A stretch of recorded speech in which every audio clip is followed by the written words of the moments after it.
A lone stallion's hooves kicked up dust along the sunbaked trail leading to Silver Butte, its rider a weathered figure silhouetted against the setting sun.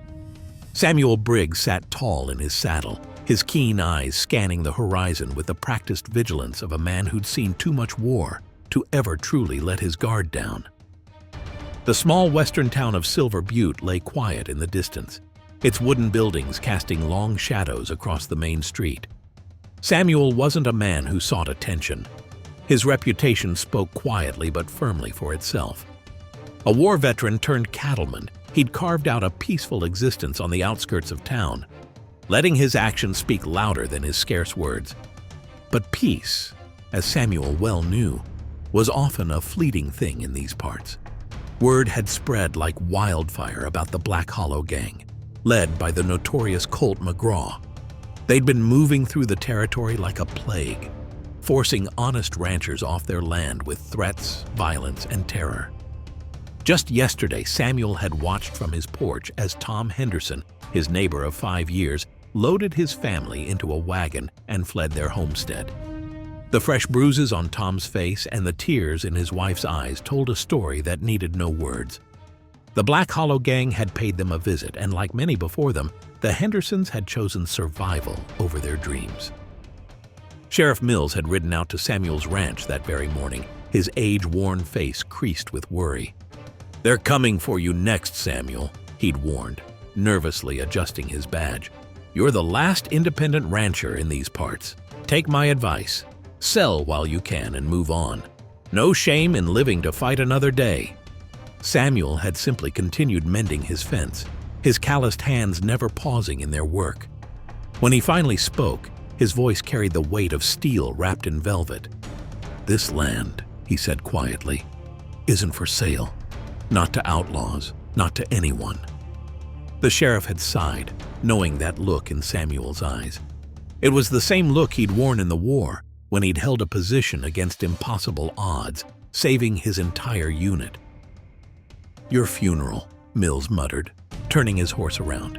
"Just remember, I warned you." Now, as Samuel rode back to his ranch in the gathering dusk, he could feel the tension in the air. Something was coming, something that would test not just his resolve, but the very soul of Silver Butte itself. The question wasn't if the Black Hollow gang would come for his land, but when. And when they did, they'd learn what Tom Henderson and the others never had the chance to discover. That sometimes one man's quiet stand could change everything. What would you do in Samuel's boots? Would you stand your ground against impossible odds, or choose the safer path? Drop your thoughts in the comments below and let us know what you think about facing down injustice, even when the odds are stacked against you. The night settled over Samuel's ranch like a heavy blanket, bringing with it an uneasy stillness. He sat at his kitchen table cleaning his rifle by lamplight when the sound of approaching hoofbeats shattered the quiet. Through the window he counted 6 riders, their forms dark against the moonlit landscape. Samuel didn't rise from his chair, even when heavy boots thundered across his porch. The door swung open without a knock, and Colt McGraw filled the doorframe, his silver spurs catching the lamplight. He was a tall man with cold eyes and a reputation for getting what he wanted, one way or another. "Evening, Mr. Briggs," McGraw drawled, removing his hat with mock politeness. "Hope we're not interrupting your quiet time." His men snickered behind him, spreading out through the small house like circling wolves. Samuel continued cleaning his rifle, his movements precise and unhurried. "Most folks knock before entering a man's home," he said quietly, not looking up. McGraw pulled out a chair, its legs scraping across the wooden floor, and sat down across from Samuel. He placed a leather pouch on the table between them. $2,000, he said, "for your land. That's more than fair, considering the way things are heading." Samuel finally looked up, his eyes meeting McGraw's. "This land isn't for sale." The outlaw's friendly demeanor cracked slightly. "Maybe I ain't being clear enough. This isn't really a choice, Briggs. You can take the money and ride out with your dignity intact, or—" He let the threat hang in the air. "I heard you just fine," Samuel replied, his voice steady. "My answer's still no." McGraw stood slowly, his chair screeching against the floorboards. "You know, it's funny," he said, his tone turning dangerous. "Every man's got his breaking point. Some just take longer to find it than others." He retrieved the pouch and headed for the door, his men following. At the threshold, he turned back. "Think about it, Briggs. Hate to see anything unfortunate happen to your nice setup here." After they rode off, Samuel finished cleaning his rifle and stepped out onto his porch. The night air was cool, carrying the scent of sage and distant rain. He walked to his barn for a final check on the horses, but stopped short at what he found. There, in the moonlight, lay one of his prize bulls. Its throat slit clean across, its blood dark against the dirt. A message, written clear as day. Samuel stood there for a long moment, his face unreadable in the darkness. He'd seen enough death in the war to last several lifetimes, but this senseless cruelty stirred something deep inside him. Not fear, but a cold, resolute anger. Back in his house, he loaded his rifle and extra cartridges. The Black Hollow gang had made their first move, thinking they could break him like they'd broken others. But they'd soon learn that some men don't break. They bite back. The morning sun cast long shadows down Silver Butte's main street as Samuel rode into town. The usual bustle was subdued, with townsfolk hurrying about their business, eyes downcast, shoulders hunched. Fear had taken root here, changing the very air people breathed. Outside the general store, Samuel dismounted, tying his horse to the hitching post. Mrs. Henderson, the shopkeeper's wife, was sweeping the boardwalk. She glanced up, then quickly looked away when she recognized him. News traveled fast in small towns, and everyone knew what had happened to his bull. Inside, he found the shelves half empty. "Supply wagon's late," the shopkeeper explained nervously, wringing his hands. "Or rather, they're refusing to come. Say the road's too dangerous these days." What he didn't say hung in the air. The Black Hollow gang controlled who and what moved through their territory now. Samuel gathered what supplies he could, then headed toward the sheriff's office. He found Mills slumped behind his desk, a half-empty bottle of whiskey beside him.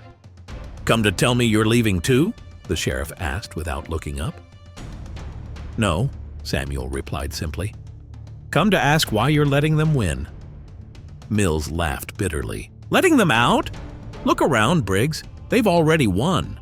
I've got 2 deputies, and McGraw's got 20 men. Do the math." Leaving the defeated lawman to his bottle, Samuel made his way to the blacksmith shop. The rhythmic clang of hammer on anvil grew louder as he approached. Jonas Crow stood at his forge, his massive arms bringing the hammer down with practiced precision. The 2 men had served together in the war, and Jonas was one of the few people Samuel truly trusted. "Heard about your bull," Jonas said, dunking a glowing horseshoe into water. Steam hissed up like angry spirits. "Figured you'd be coming around." "Could use your help," Samuel said quietly. Jonas set down his hammer, wiping his hands on his leather apron. "Like old times?" A ghost of a smile crossed his face. "You always did have a talent for finding trouble."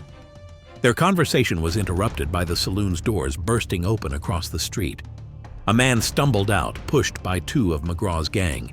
He fell hard in the dirt as they laughed. "That's enough!" A woman's voice rang out sharp as a whip crack.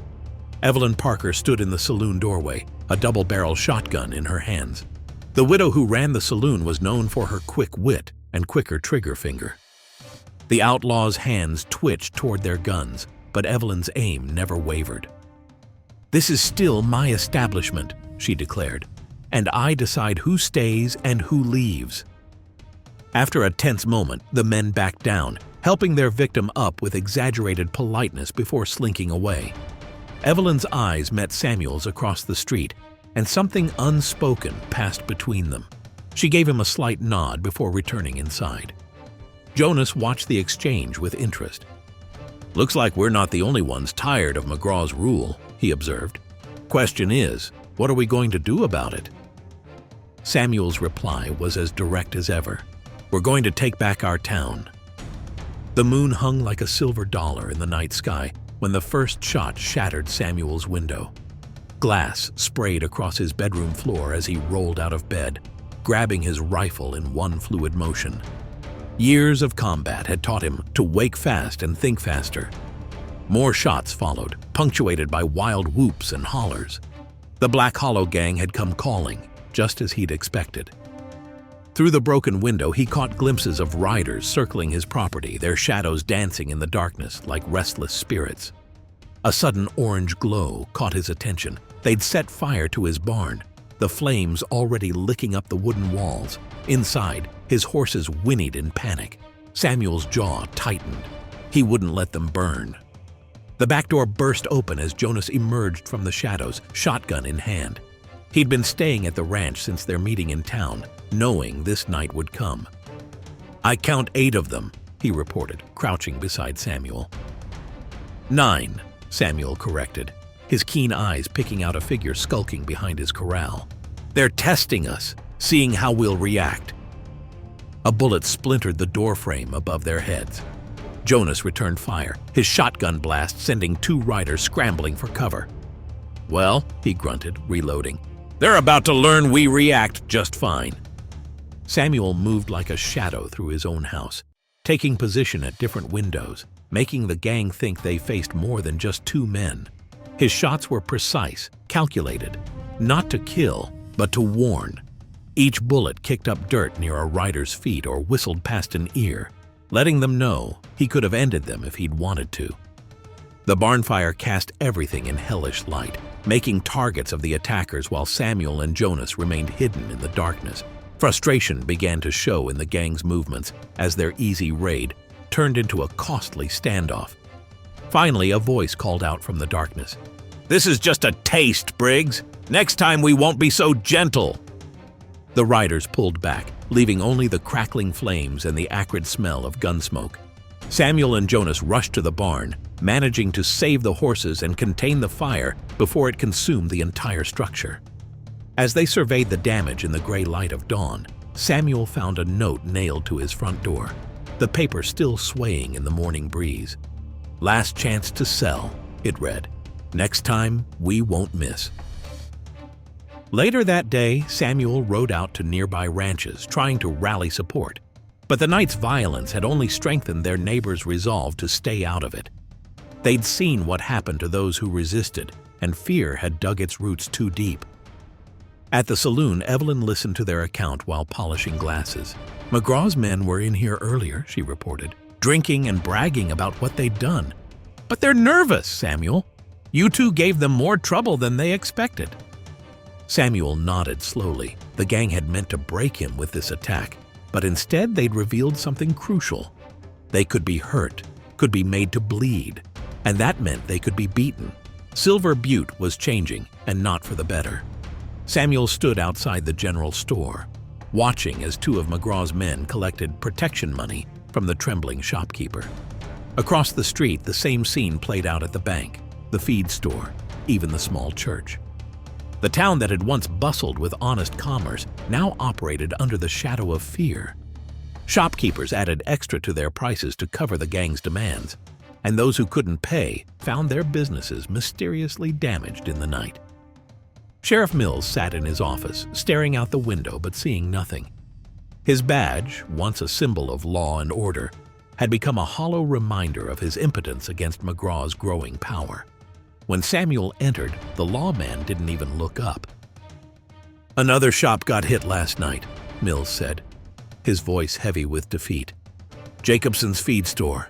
He couldn't make his payment, so they broke every window and spoiled his grain supply. What am I supposed to do against that, Samuel? Can't arrest them all." Before Samuel could respond, shouts erupted from outside. 2 of McGraw's men were at his water pump, working to contaminate his ranch's water supply. They'd chosen their moment carefully, thinking Samuel was still in town. But Samuel had anticipated this move. He'd stationed Jonas near the pump, hidden in the brush. As the outlaws worked, Jonas emerged like a ghost, his shotgun trained steady.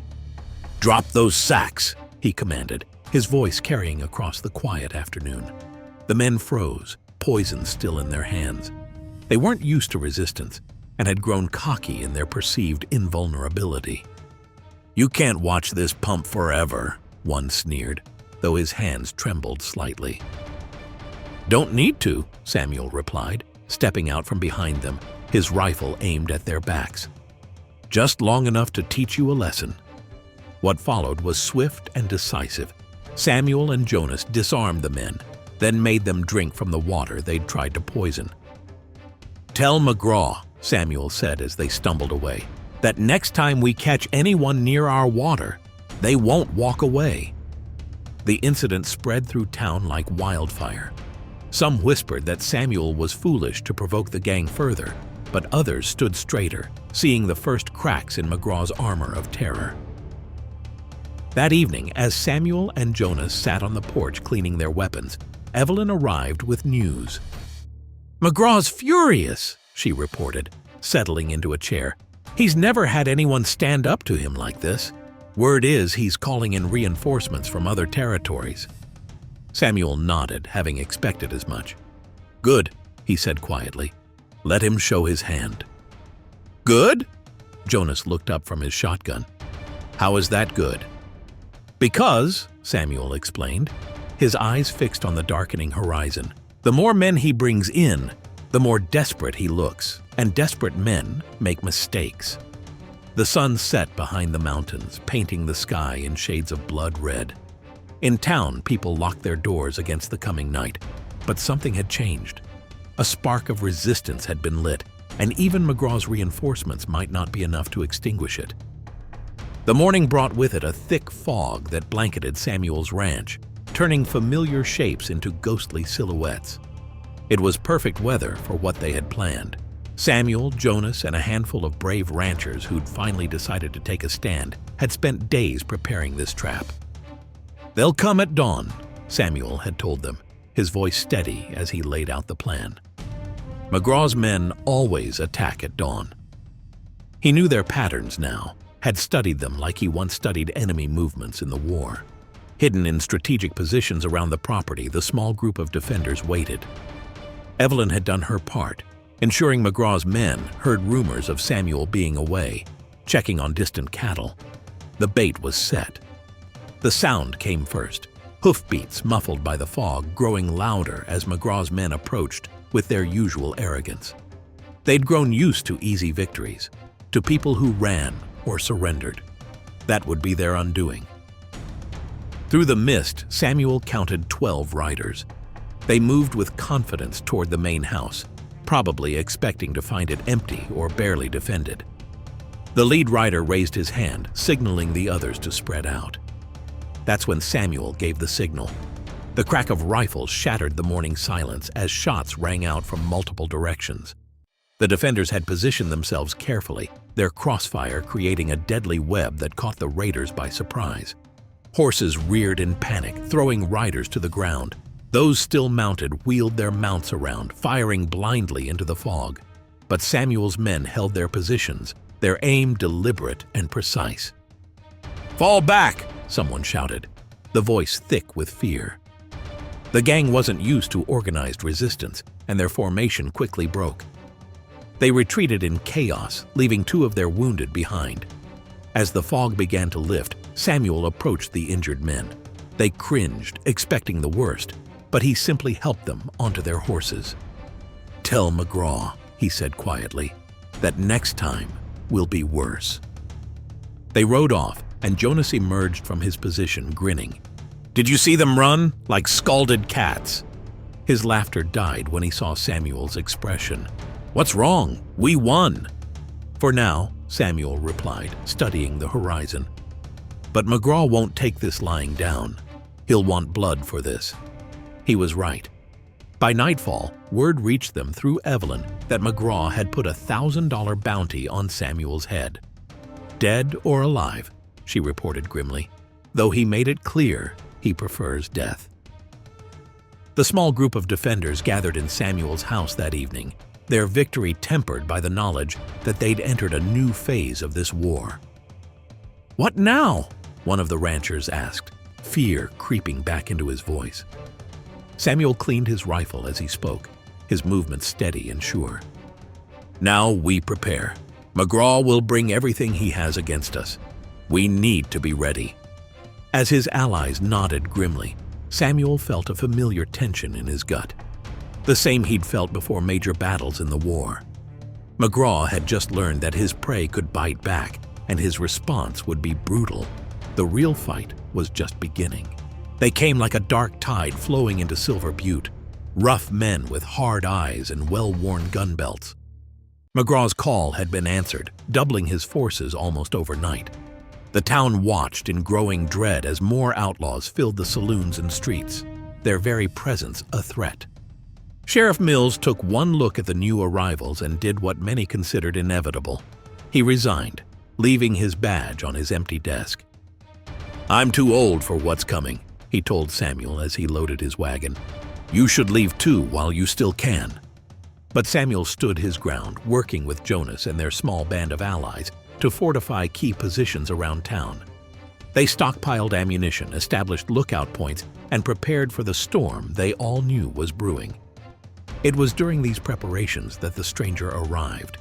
He rode in on a dusty black horse, his duster coat hanging heavy with trail dust. The man dismounted outside Evelyn's salon, his spurs ringing against the wooden boardwalk. Samuel watched from across the street as the stranger entered the saloon. There was something familiar about his movements, something that stirred old memories from the war. Inside, the stranger ordered whiskey, his back to the wall, eyes scanning the room with military precision. When Samuel entered, their eyes met, and recognition flashed between them. "Lieutenant Marcus Kane," the stranger said, a hint of a smile playing on his scarred face. "Though I hear they call you Samuel now." "Sergeant Wade Cooper," Samuel replied, tension evident in his voice. "Last I heard you were dead." Wade's smile turned grim. Almost was. McGraw's men saw to that when they burned my ranch in Texas. Been tracking them ever since, waiting for a chance at payback. Their conversation was interrupted by Jonas bursting through the doors. "Samuel, we've got trouble. McGraw's men are gathering at the north end of town. Looks like they're done waiting." Samuel turned to Wade, years of combat history passing between them in a single glance. "You still handle a rifle like you used to?" Wade checked his weapon with practiced ease. "Better. And I owe McGraw more than just a bullet." The three men stepped out onto the street just as thunder rolled in the distance.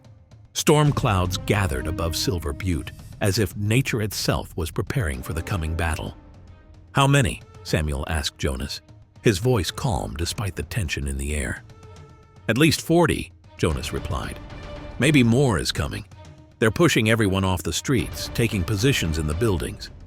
Samuel nodded, already formulating plans. Having Wade here changed things. For better or worse remained to be seen. The sergeant had been one of the best soldiers in their unit, but he'd also been reckless, driven by demons that seemed to have only grown stronger over the years. "Spread the word," Samuel ordered. "Get everyone who can't fight into the church basement. The rest of us need to be ready. McGraw's done playing games." As their allies rushed to prepare, Samuel caught Wade studying him. "You've changed, Lieutenant," Wade observed. "The man I knew wouldn't have stayed to fight these odds." "The man you knew learned that some things are worth dying for," Samuel replied, checking his ammunition one last time. The first shots came with the morning sun, shattering windows and splintering wood as McGraw's men opened fire from multiple positions. The battle for Silver Butte had begun with a fury that shook the very foundations of the town. Inside Evelyn's saloon, chaos erupted as bullets tore through the front windows. She stood firm behind her bar, loading shells into her shotgun with steady hands. "Anyone who wants to live!" she shouted over the gunfire. "Get to the cellar!" Several townspeople scrambled for the trapdoor, while others grabbed weapons, choosing to stand and fight. Samuel and Wade had positioned themselves in the abandoned bank building, its thick stone walls providing crucial cover. Jonas coordinated their allies from the blacksmith shop, using his knowledge of the town's layout to maintain communication between their scattered forces. "They're trying to split us up," Wade observed, firing through a broken window at movement across the street. "Divide and conquer. Classic McGraw strategy." Samuel nodded, conserving his ammunition with precise shots. That's why we stay connected. We're stronger together than apart. The gunfight intensified as McGraw's men pushed forward, using wagons as moving cover. They'd clearly done this before, their movements suggesting military training. But Samuel had anticipated this, having his people position barrels of lamp oil in strategic locations throughout town. "Now!" he signaled to Jonas, who shot the nearest barrel. The explosion sent McGraw's men scrambling, their coordinated advance breaking apart in confusion. From her saloon, Evelyn's shotgun roared, dropping 2 outlaws who'd tried to flank their position.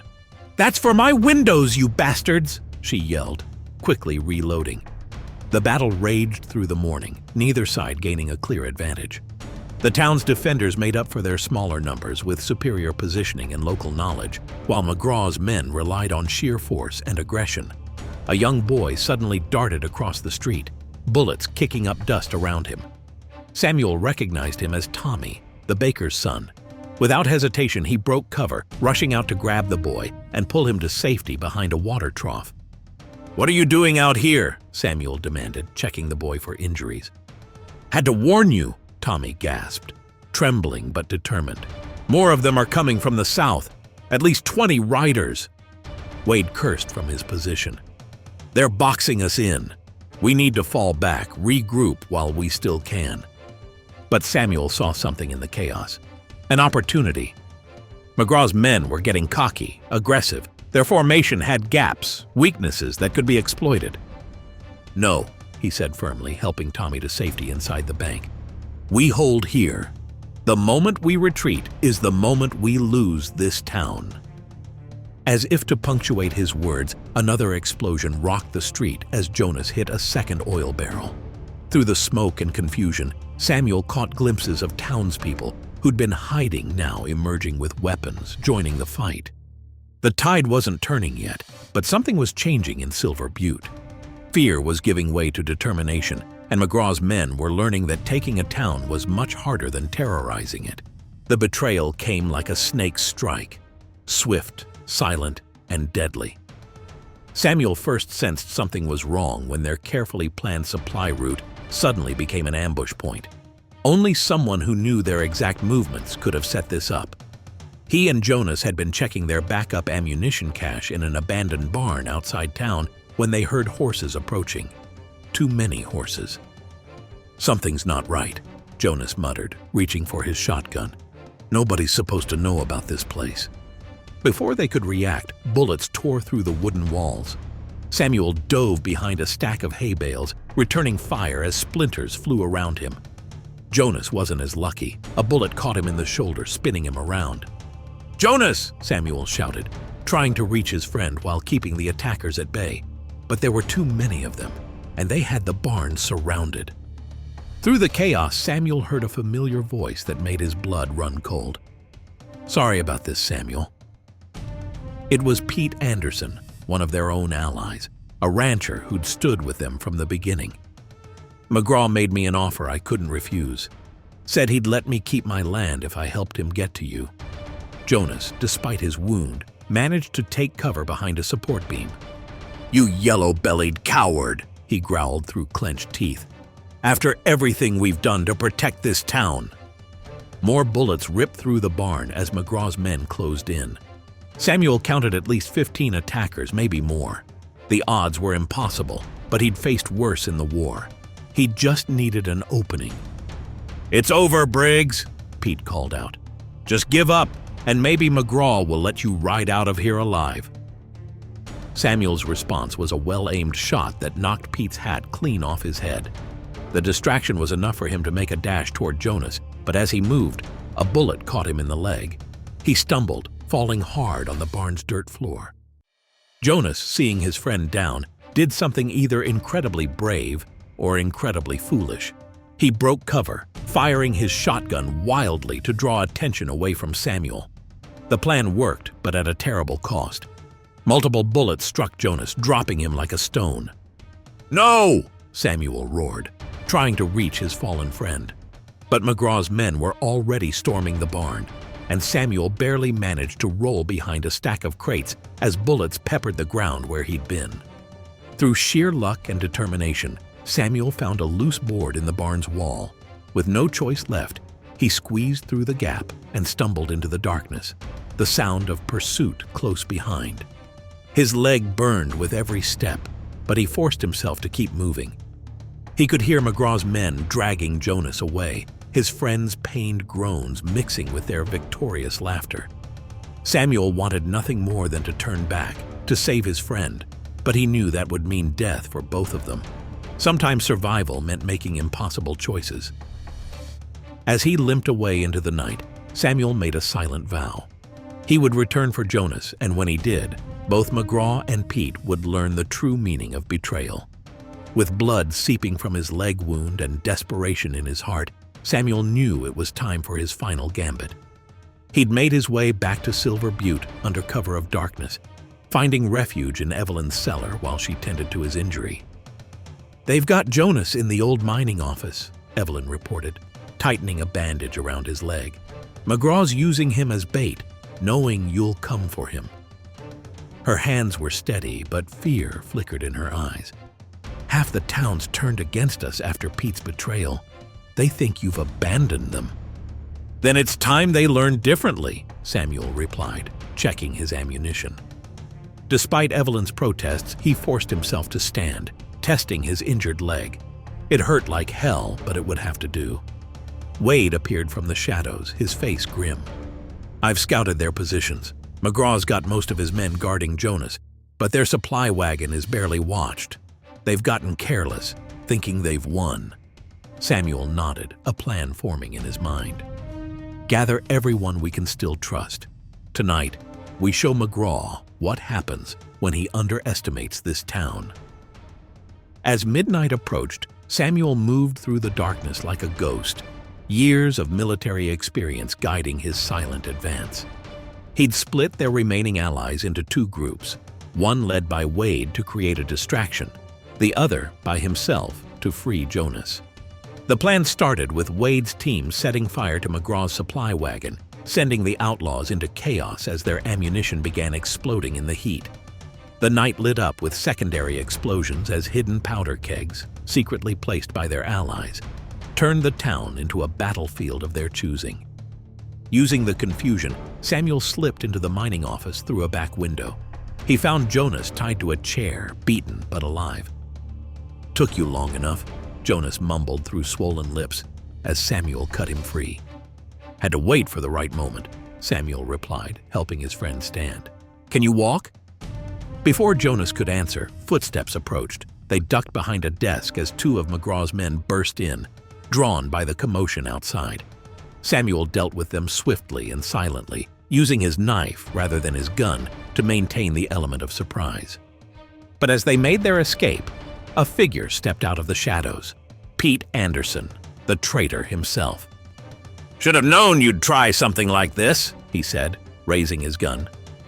Samuel moved faster than his injured leg should have allowed, tackling Pete before he could fire. They crashed through a window together, landing hard in the street below. The impact sent waves of pain through Samuel's wounded leg, but he managed to knock Pete's gun away. "McGraw never intended to keep his promise to you," Samuel growled, pinning the traitor down. "You sold out your neighbors for nothing." Pete's eyes widened with fear as he realized his mistake, but it was too late. Samuel's fist rendered him unconscious just as Wade's team completed their task, destroying McGraw's supplies and cutting off the gang's resources. The battle for Silver Butte had entered its final phase, and McGraw's reign of terror was about to end. High noon turned Silver Butte's main street into a corridor of shadows and blazing sunlight. The town had gone deathly quiet, every window shuttered, every door locked, as people waited for what they knew was coming. Samuel stood at one end of the street, his injured leg stiff but bearing his weight. The morning's events had pushed McGraw to his breaking point, leading to this moment, a classic Western showdown that would determine the fate of Silver Butte. From the opposite end of the street came Colt McGraw himself, his silver spurs catching the sunlight with each step. His usual swagger was tempered by cold fury, his reputation in tatters after Samuel's night raid had destroyed his supplies and freed Jonas. "You've cost me a lot, Briggs," McGraw called out, his voice carrying across the empty street. "Money, men, respect. Time to end this the old-fashioned way." Samuel didn't respond, his weathered face impassive as stone. He'd seen too much death in war and peace to be baited by words. His hand hung loose near his holster, years of practice having taught him that speed came from relaxation, not tension. From the saloon's window, Evelyn watched with held breath. Jonas, still recovering from his injuries, stood beside her, his good hand gripping his shotgun. Wade had positioned himself on a nearby roof, ready to intervene if McGraw's men tried anything underhanded. The two men faced each other across the sun-baked street, the distance between them seemingly infinite and microscopic at the same time. A hot wind kicked up dust devils that danced between them, nature's own countdown to violence. McGraw's reputation as a gunfighter was well earned. He'd killed 17 men in duels, each notch on his gun representing a life ended in this same ritual of leather against leather, steel against steel. But Samuel wasn't like McGraw's other opponents. He hadn't learned gunfighting for sport or reputation. He'd learned it for survival in the mud and blood of war, where speed meant the difference between life and death. Time seemed to slow as both men waited for that invisible signal that would start the dance. A distant church bell struck noon, its toll rolling across the silent town like thunder. McGraw's hand moved first, flying to his holster with practiced speed. But Samuel's movement was pure instinct, refined by countless battles. His gun seemed to materialize in his hand, its report drowning out the echo of the church bell. McGraw's shot went wide, kicking up dust near Samuel's boots. Samuel's bullet found its mark, striking McGraw squarely in the chest. The outlaw leader looked almost surprised as he fell backward, his gun slipping from lifeless fingers. The street remained silent for a long moment, the smell of gun smoke hanging heavy in the air. Then, slowly, doors began to open. People emerged from their hiding places, staring at the fallen form of the man who had terrorized their town for so long. Samuel holstered his gun and turned away, leaving McGraw's body cooling in the street. The duel had lasted less than 3 seconds, but its impact would be felt for years to come. Silver Butte began its slow recovery like a flower turning toward the sun after a long storm. With McGraw dead, his gang scattered to the winds, their reign of terror nothing more than a dark memory that would fade with time. The sheriff's badge, which had lain abandoned on an empty desk, found a new home on Jonas's chest. Despite his injuries, he'd proven himself during the conflict, and the town unanimously voted him as their new lawman. His first act was to organize a proper police force, ensuring no other gang would ever find Silver Butte an easy target. Samuel watched the town's transformation from his usual spot on Evelyn's saloon porch, his leg healing slower than he'd like, but healing nonetheless. The streets buzzed with activity as workers repaired bullet-scarred buildings and replaced broken windows. The sound of hammers and saws had replaced gunfire, progress replacing violence. "You did this," Evelyn said, bringing him a cup of coffee one morning. "Gave people back their dignity, their hope." Samuel shook his head slightly. "They did it themselves, just needed someone to remind them they could." The town council, newly formed and determined to prevent another McGraw situation, met regularly to discuss improvements. They established a citizens' patrol, improved communications with neighboring towns, and set aside funds for emergency defenses. Pete Anderson, the traitor who'd betrayed them to McGraw, faced justice in a proper trial. The jury, composed of his peers, sentenced him to prison rather than the hanging some had called for. It was a sign that Silver Butte was choosing law over vengeance, civilization over barbarism. Wade Cooper, who'd fought alongside them, decided to stay. He took a job as Jonas's deputy, finding purpose in protecting the town he'd helped liberate. The demons that had driven him to hunt McGraw seems quieter now, replaced by a sense of belonging he'd thought lost forever. One afternoon, as Samuel sat in his ranch house reviewing property documents, a knock at his door revealed the town council. They had a proposal: They wanted to buy part of his land to establish a proper law enforcement building and training grounds. "We need to be ready," the council head explained, "in case others like McGraw come looking for easy prey. Your land, your experience, it could help protect future generations." Samuel studied the offer. The price was fair, more than fair really, but it wasn't about the money. It was about legacy, about ensuring that what they'd fought for wouldn't be forgotten or undone. He signed the papers that evening, watching the sunset paint the sky in shades of purple and gold. His ranch would be smaller now, but the town would be stronger. It seemed a fair trade. Later, as he walked through town, people nodded respectfully or called out greetings. Children played freely in the streets. Shops stayed open after dark, and laughter spilled from the saloon. All signs of a community that had rediscovered its strength. The battle for Silver Butte had ended, but its impact would echo through generations. Sometimes, Samuel realized, the greatest victories weren't won with guns, but with courage, unity, and an unwavering stand against injustice. The morning Samuel decided to leave Silver Butte dawned clear and crisp, the kind of morning that made the desert seem to glow. He'd stayed longer than he'd intended, helping the town rebuild and establish its new systems of defense. But now, it was time to move on. His saddlebags were packed light. He'd never been one for possessions. Most of his ranch had been sold to the town, with just enough land kept to ensure it would remain free for those who needed it. A place of refuge like it had been for him after the war. Evelyn found him at the stables, preparing his horse for the long ride ahead. "So you're really leaving?" she said, her voice carrying a mix of understanding and sadness. "Jonas said you might, but I didn't want to believe it." "Town doesn't need me anymore," Samuel replied, adjusting his saddle straps. "Got its own strength now. Besides," he added with a faint smile, "never been good at staying in one place too long." Word of his departure spread quickly through Silver Butte. By the time he rode down Main Street, people had gathered to bid him farewell. Children waved from wooden sidewalks, shopkeepers stepped out of their stores, and even the new settlers who'd arrived after McGraw's defeat stopped to pay their respects. Jonas met him at the edge of town, his sheriff's badge gleaming in the morning sun. "You know," he said, "there's always a place for you here. Deputy's position is still open." Samuel shook his head, though the offer touched him. "You've got Wade for that. Town's in good hands with you two." They clasped hands firmly, brothers forged in battle if not blood. "Take care of yourself, old friend," Jonas said gruffly. "And try not to start any more wars without me." As Samuel rode away, he could hear the sounds of Silver Butte beginning its day. The blacksmith's hammer, children's laughter, the general store's bell chiming as customers came and went. Normal sounds, peaceful sounds, were made possible because people had found the courage to stand together against tyranny.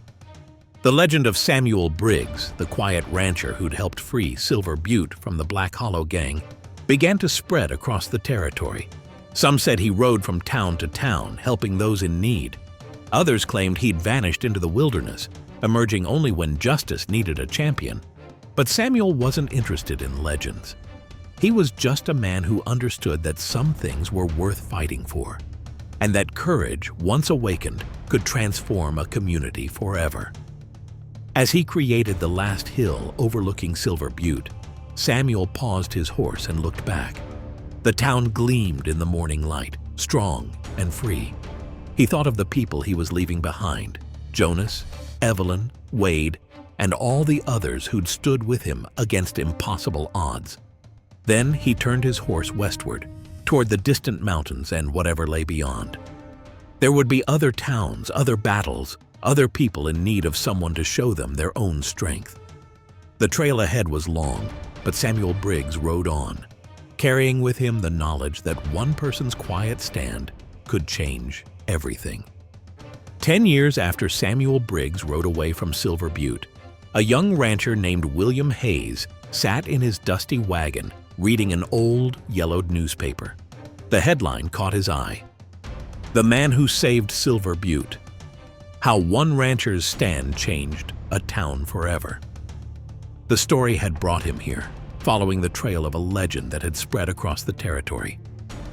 Silver Butte had become known as a model of frontier justice and community strength, its tale inspiring other towns to stand against lawlessness and corruption.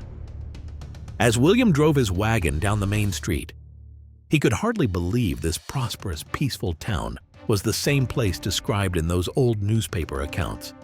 The building stood tall and well-maintained. Children played freely in the streets, and a sense of pride was evident in every corner. He stopped at the sheriff's office, where an aging Jonas still wore his badge with honor. The old lawman's hair had turned gray, but his eyes remained sharp as he studied the young rancher before him. "Came to learn about Samuel Briggs," William explained, holding up the newspaper. "Hoping to understand how one man could make such a difference." Jonas chuckled, easing back in his chair. "You've got it wrong, son. Samuel didn't save this town by himself. He showed us how to save ourselves. That was his real gift." At the saloon, now run by Evelyn's daughter, old-timers still gathered to share stories about the battle for Silver Butte. They spoke of Samuel's quiet strength, his unwavering resolve, and how his example had inspired an entire community to find its courage. "The real legacy," Evelyn's daughter explained, polishing glasses just as her mother used to, "isn't just about fighting back. It's about staying strong afterward, about building something worth protecting." William spent days in Silver Butte, soaking in its history. He visited the law enforcement training grounds built on Samuel's old ranch, now used to prepare deputies from across the territory. He saw how the town had developed systems to prevent any gang from ever gaining a foothold again. Some claimed they'd seen Samuel over the years, appearing in troubled towns just when hope seems lost, helping people find their strength before riding away again.